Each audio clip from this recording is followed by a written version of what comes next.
j'ai reçu mon premier disque qui venait d'Israël. Alors sur la couverture, il y avait une photo en noir et blanc qui représentait une jeune soldate, c'était Rika.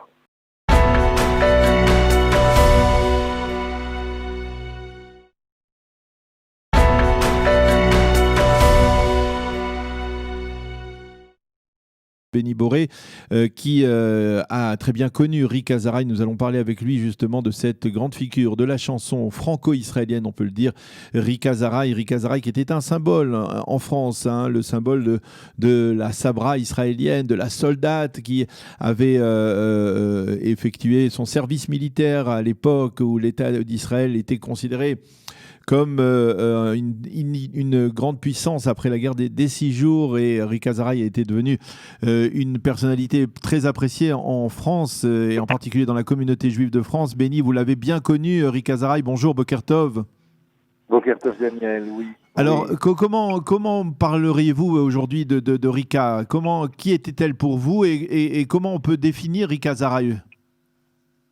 Bien, écoutez, c'est une question, c'est vraiment une vraie question, merci. Moi, je voudrais vous dire que, pour moi, quand j'ai eu 13 ans, j'ai reçu mon premier disque qui venait d'Israël.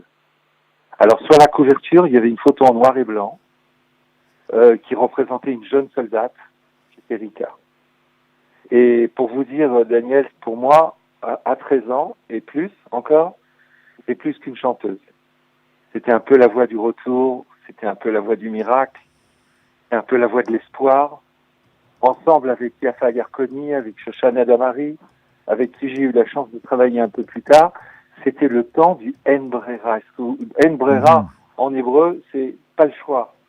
Et En Brera, à cette époque-là, dont je vous parle, c'était notre arme secrète. C'était sur toutes les lèvres. En Brera, c'était le nom qu'on donnait à tous nos problèmes. Quand on demandait à un Israélien comment ça va, eh ben la réponse était très longue, Daniel. Il disait En Brera. Parfois, il faisait un effort, il ajoutait encore un sourire, il disait tout. Moi, je vous raconte tout ça parce que Rika était tout ça. Dans ses yeux brillait le soleil d'Israël. Dans ses paroles, c'était nos rêves. Dans les airs qu'elle chantait, brillait notre espoir. Alors, ça n'était pas le temps des fleurs comme elle le chantait en France.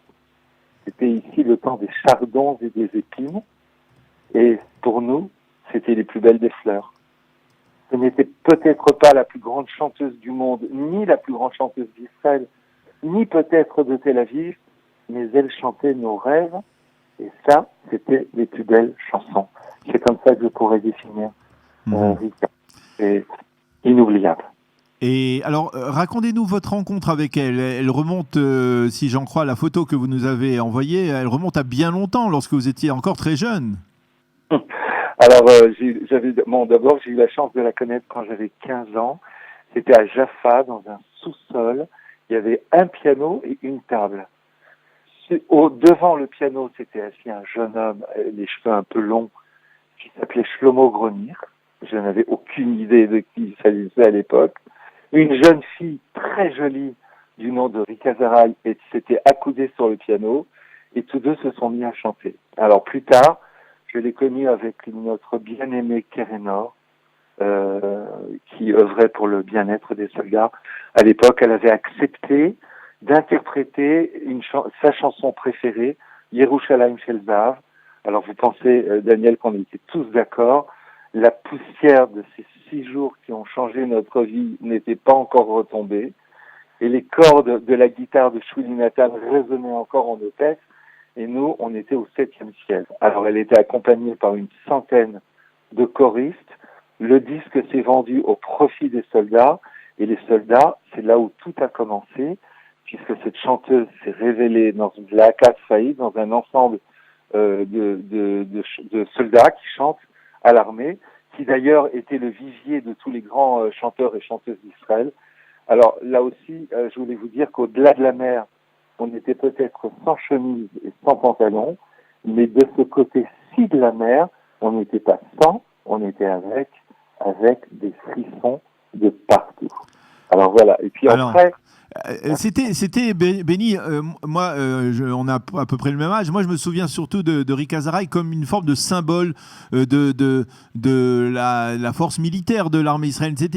À l'époque, on était époustouflés de voir une soldate israélienne qui était venue en France, qui s'était lancée dans le monde de la musique en France et qui avait pas mal réussi aussi.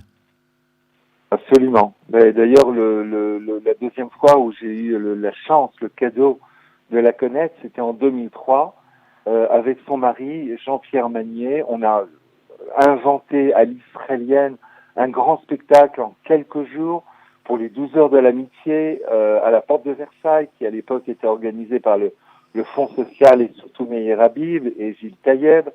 Et alors, je vous raconte ça parce que c'était le concert de l'impossible.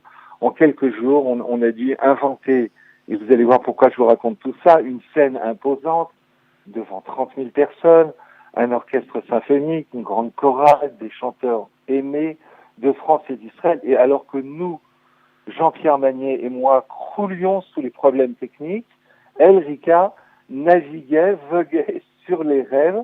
Elle soufflait de l'air frais sur nos moteurs fumants. Et heureusement qu'elle était là, parce que c'est elle qui nous remontait le moral, alors que chaque matin et chaque soir, on ne savait pas ce qui allait se passer. Eh bien, voilà. Benny, merci beaucoup pour ce témoignage, ce très émouvant témoignage sur Rick Azaray. Rick Azaray qui, il faut bien l'avouer, n'a pas eu le succès en Israël qu'elle a eu en France, et d'une certaine manière, elle a été adoptée par la communauté juive en France. Alors en France, on se souvient de certaines de ses chansons, Sans chemise et sans pantalon, mais en Israël, on se souvient avant tout d'une très belle chanson, une des plus belles chansons israéliennes, Gan Hashikmi, qu'elle a été la première à interpréter. Et d'une certaine manière, cette chanson ici restera liée à son nom pour l'éternité. Merci beaucoup, Benny Boré, d'avoir été avec nous, d'avoir rendu hommage à Rick Azaray qui est décédé hier à l'âge de 83 ans. Merci, Benny Boré. Daniel, si je peux me permettre une Très seconde. Rapidement. D'accord. Vous savez que Gan Hashikmi, c'est le jardin des sycomores. C'est tout ce qu'il y avait de vert à Tel Aviv à cette époque où quand on marchait dans la rue, on marchait sur le sable. Et pourquoi je vous dis ça? En une seconde, nos prophètes parlaient des sycomores. Ils disaient que cet arbre ne meurt jamais, qu'il peut vivre complètement recouvert de sable après des années de tempête. Ouais. Eh bien, pour nous, Rika, c'est ça. Elle ressemble à l'arbre de sa chanson. Elle vivra toujours sous les sables de nos mémoires. Ces sables, Daniel. Merci beaucoup. Des drôles de merveilleux fleurs. Merci beaucoup, Benny. Merci beaucoup. À bientôt.